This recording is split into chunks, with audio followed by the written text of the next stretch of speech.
I'm going to come to Chinwe because you were nodding away there, and I'm just wondering what resonated with you and what you'd like to share. Yes, hello everyone. My name is Chinwe Russell. I'm an artist, businesswoman, curator. I was nodding away because what he was saying resonates with the conversation we had, before we started the formal session with regards to art students who spend 3-4 years in universities or colleges and then come out. They don't know what to do. They've got all these amazing skills, but then what do you do with it? How do you become an artist? Because becoming an artist is not just knowing how to create, nice pictures. There's a lot more that goes behind becoming an artist than just having the skills. And I was saying to him, I didn't go to art school. I went to business school. And it was because I went to business school that enabled me to become a successful artist. So that's what we were discussing, and it's quite good to hear his point of view with relation to other courses that they offer. In terms of what I do, I work mainly in the visual arts industry, painting, sculptures, and all of that.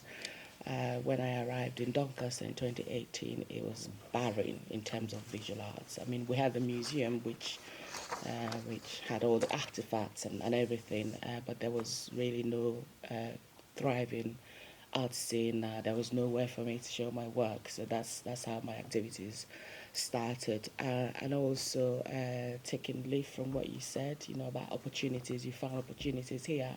So for me, it was a question of I found Doncaster to be a virgin landscape, where definitely. in terms of Definitely. of the visual arts. Yeah. It was quite surprising when I saw nothing was happening here when so Yeah. much could be happening. Yeah. So I decided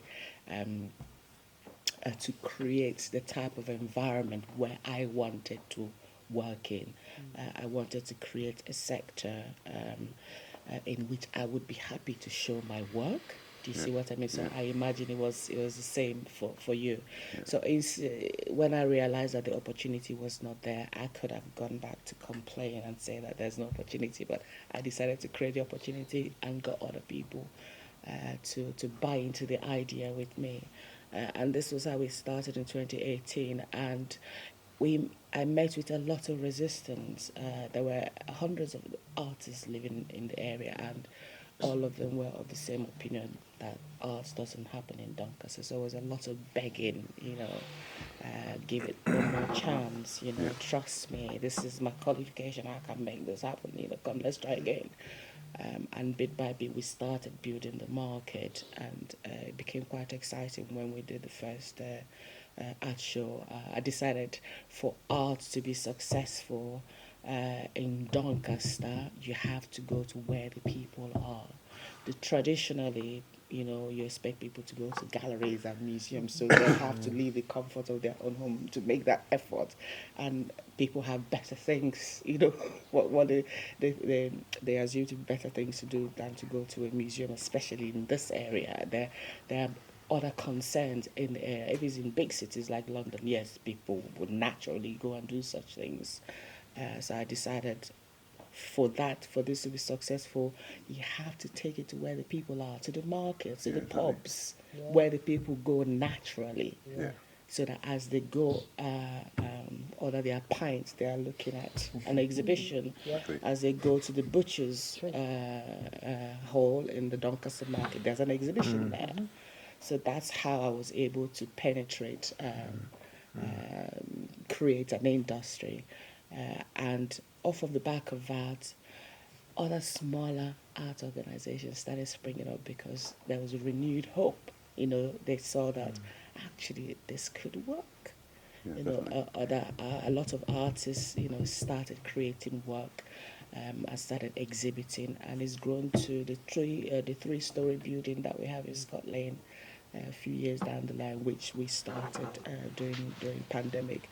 And the main thing that I wanted to show was that for us, to create a sector, we have to own it. You have to make the sacrifices that is required. The sector will not create itself. Someone's got to do it. Yeah, You see, definitely, yeah. and a lot of artists, a lot of visual artists, are not equipped to do that. We work in an industry where we expect things to be given to us. We expect funding. We are artists, so we are the world's best gifted, But I wanted to show them that that is not the case. You need to create your own destiny. If you want to work in an environment which suits you, you need to make it happen. It's a very, very challenging industry because there's not a lot of money. We know how many arts, that sells. So one of the comments from your story was about finding a home for your work. Yes. And I thought it was quite interesting that you were like, do your research and work out who's going to hang your paintings and then create for that rather than simply creating for art's sake. Exactly. Your story also resonates, I suppose, with the endeavour. So you tried something and had to keep trying and keep going. And it brings me, I suppose, to yourself, Adrian, in terms of when I was reading back the story, it could be seen that your success was an overnight thing. That 5 years ago you started with £1,500 in a van, and now there's a turnover of 4.5 million. But actually, it was the 20 years before that you were crafting your skill and some of those soft skills that were mentioned by John, and walking the streets of Doncaster, as it were, from a sales perspective. So I wonder if you can share, like maybe what some of that could offer sort of young people or people who are sort of building a business.